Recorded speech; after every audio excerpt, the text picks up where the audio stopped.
2024 Christmas ഞങ്ങൾ രണ്ടുപേരുടെ ആദ്യത്തെ ക്രിസ്മസ് ആണ് കല്യാണം കഴിഞ്ഞതിന് ശേഷമുള്ളത്. അതുകൊണ്ട് തന്നെ അന്നത്തെ ഫുഡ് നമുക്ക് പുറത്തുനിന്നാക്കാമെന്ന് വിചാരിച്ചു. വീക്കെൻഡ്സിൽ ഞങ്ങൾക്ക് എല്ലാവർക്കും എന്നും പരിപാടിയാണ്. അപ്പോൾ പിന്നെ ക്രിസ്മസ് ഡേ നമുക്ക് പുറത്തുനിന്നാക്കാമെന്ന് കരുതി ചൈനീസ് ഹോട്ടലിൽ പോയപ്പോൾ അത് 1 മണിക്ക് ഓപ്പൺ ആവുള്ളൂ. ഞങ്ങൾ എത്തുന്നത് 12:30. തിരിച്ചിബിക്ക് ഓഫീസിൽ ഡ്യൂട്ടിക്ക് കയറേണ്ടതുകൊണ്ട് ഞങ്ങൾ ഇടയ്ക്ക് വന്ന് കഴിക്കാറില്ല ഈ ഒരു ഫിഷിൻ്റെ ഒരു റെസ്റ്റോറൻറ്റിൽ കയറി. ഇവിടെ ലൈവ് ഫിഷസ് ആണ്. ഞങ്ങൾ ലൈവായിട്ട് തന്നെ നമ്മൾ പറയുന്ന ഫിഷ് എടുത്ത് എന്താണെന്ന് വെച്ച് കഴിഞ്ഞാൽ ചെയ്തു തരും പ്രൈസ്. അപ്പം ഞങ്ങളങ്ങനെ ഫിഷും പ്രോൺസൊക്കെ ചൂസ് ചെയ്ത് കൊടുത്തു. അത്യാവശ്യം റേറ്റൊക്കെ ഉണ്ട്.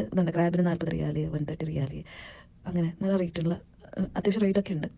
പക്ഷെ നല്ല ഫുഡാണ്, സൂപ്പർ ഫുഡാണ്. അങ്ങനെ ഞങ്ങൾ ഫുഡ് ഓർഡർ ചെയ്തു. അവിടെ ചെന്ന് ഞങ്ങൾ അടിപൊളിയായിട്ട് ഭക്ഷണമൊക്കെ കഴിച്ചു. ഇവിടുന്ന് നമ്മൾ കാണുന്ന സീനറിയാണ് നമ്മുടെ ജിസാനിലെ പോർട്ടല്ല, ഹാർബർ. ജിസാൻ എന്ന് പറയുന്നത് ഒരു തീരദേശ സിറ്റിയാണ്. ഈ തെക്കൻ സൗദി അറേബ്യയിൽ ഏകദേശം എല്ലായിടത്തും ഫിഷ് സപ്ലൈ ചെയ്യുന്നത് ജിസാൻ ഏരിയ തന്നെയാണ്.